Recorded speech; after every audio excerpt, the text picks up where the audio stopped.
বাংলাদেশে এখন গণতন্ত্রের ভবিষ্যৎ নিয়ে এক বিরাট আলোচনা চলছে আর এই আলোচনার একেবারে কেন্দ্রবিন্দুতে আছে দেশের নির্বাচনী ব্যবস্থাকে ফান্ডামেন্টালি বদলে ফেলার একটা প্রস্তাব। হ্যাঁ, একটা বড় রাজনৈতিক পট পরিবর্তনের পর বাংলাদেশ এখন ভাবছে তাদের নির্বাচনী ব্যবস্থায় একটা আমূল সংস্কার আনা যায় কি না।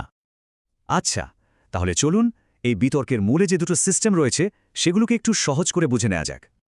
দেখুন, আমাদের দেশে এখন যে সিস্টেমটা আছে তার নাম ফার্স্ট পাস্ট দ্য পোস্ট বা সংক্ষেপে এফপিটিপি।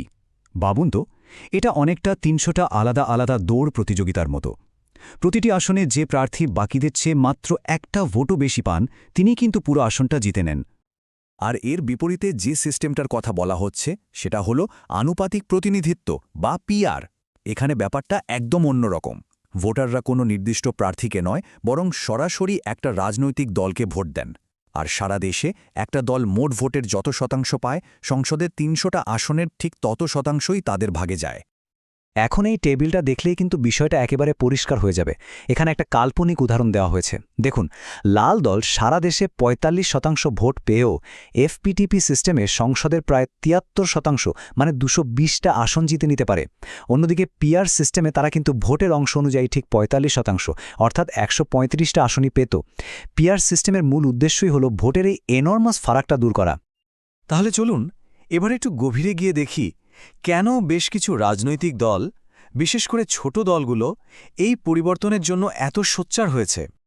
দেখুন, সমর্থকদের মূল যুক্তিটাই হল ফেয়ারনেস বা ন্যায্যতা। তাদের মতে একটা দল যত শতাংশ ভোট পাবে সংসদে তাদের ততটাই প্রতিনিধিত্ব থাকা উচিত। এতে করে কোনো ভোটই নষ্ট হয় না এবং ছোট দল বা সংখ্যালঘুদের কণ্ঠস্বর সংসদে পৌঁছানোর সুযোগ পায়। এই হতাশাটাই ফুটে উঠেছে ইসলামী আন্দোলন বাংলাদেশের নেতা শেখ ফজলুল করিম মারুফের এই কথায়। তিনি বলছেন, বর্তমান সিস্টেমে একটা দল নিরঙ্কুশ সংখ্যাগরিষ্ঠ ভোট না পেয়েও একছত্র ক্ষমতার অধিকারী হয়ে যেতে পারে, যা গণতন্ত্রের মূল স্পিরিটেরই বিরোধী। আর এটা শুধু কোনো তাত্ত্বিক কথা নয়। ২০০৮ সালে নির্বাচনের এই বাস্তব ডেটাটাই দেখুন। আওয়ামী লীগ ৪৯% ভোট পেয়ে আসন জিতেছিল ৭৭%। অন্যদিকে বিএনপি ৩৩% ভোট পেয়েও আসন পেয়েছিল মাত্র ১০%। ভোটের শতাংশ আর আসনের শতাংশের মধ্যে এই বিশাল ফারাকটাই পিআর সমর্থকদের মূল আপত্তির জায়গা। কিন্তু মুদ্রার তো আরেকটা পিঠও আছে, তাই না? এই পরিবর্তনের বিপক্ষেও কিন্তু বেশ শক্তিশালী যুক্তি আছে। বিরোধীরা বলছেন এর ফলে দেশে চরম অস্থিতিশীলতা তৈরি হতে পারে। তাদের প্রধান ভয়টা হল পিআর সিস্টেমে কোনো একক দল হয়তো সংখ্যাগরিষ্ঠতা পাবে না।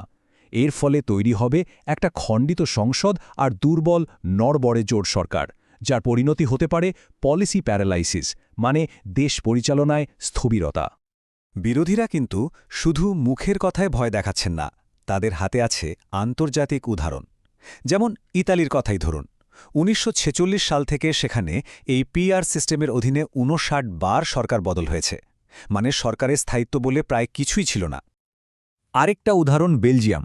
২০১০-১১ সালে সেখানে জোটের শরিকদের মধ্যে ঝগড়ার কারণে দেশটা ৫৪১ দিন, মানে প্রায় ১.৫ বছর সরকার ছাড়াই চলেছে। এমনকি আমাদের প্রতিবেশী দেশ নেপালের অভিজ্ঞতাও খুব একটা সুখকর নয়। পিআর পদ্ধতি চালুর পর সেখানে মাত্র ৮ বছরে ৯ বার সরকার গঠিত হয়েছে, যা চরম রাজনৈতিক অস্থিতিশীলতার ইঙ্গিত দেয়।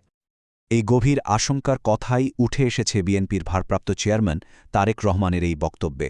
তার ভয়, এই সিস্টেম দেশকে এতটাই অস্থিতিশীল করে তুলতে পারে যে তা ডিসক্রেডিটেড বা পুরনো স্বৈরাচারী শক্তির ফিরে আসার পথ তৈরি করে দেবে। তো একদিকে ন্যায্যতার দাবি, আরেকদিকে স্থিতিশীলতার ভয়, এই দুইয়ের মাঝে কি কোনো সমাধান সূত্র আছে? কোনো মধ্যমপন্থা কি বের করা সম্ভব?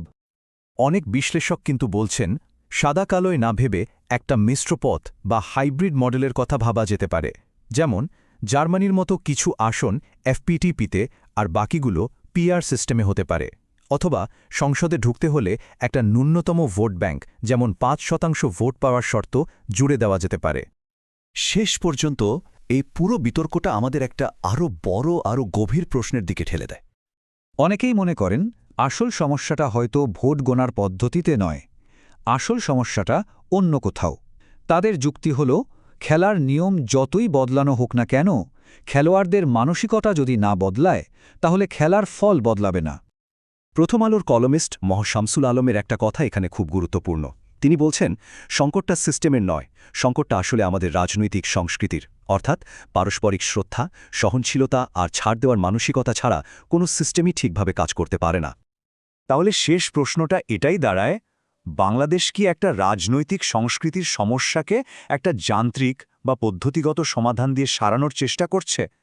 এই প্রশ্নটার উত্তর খোঁজার মধ্যেই হয়তো আসল সমাধান লুকিয়ে আছে।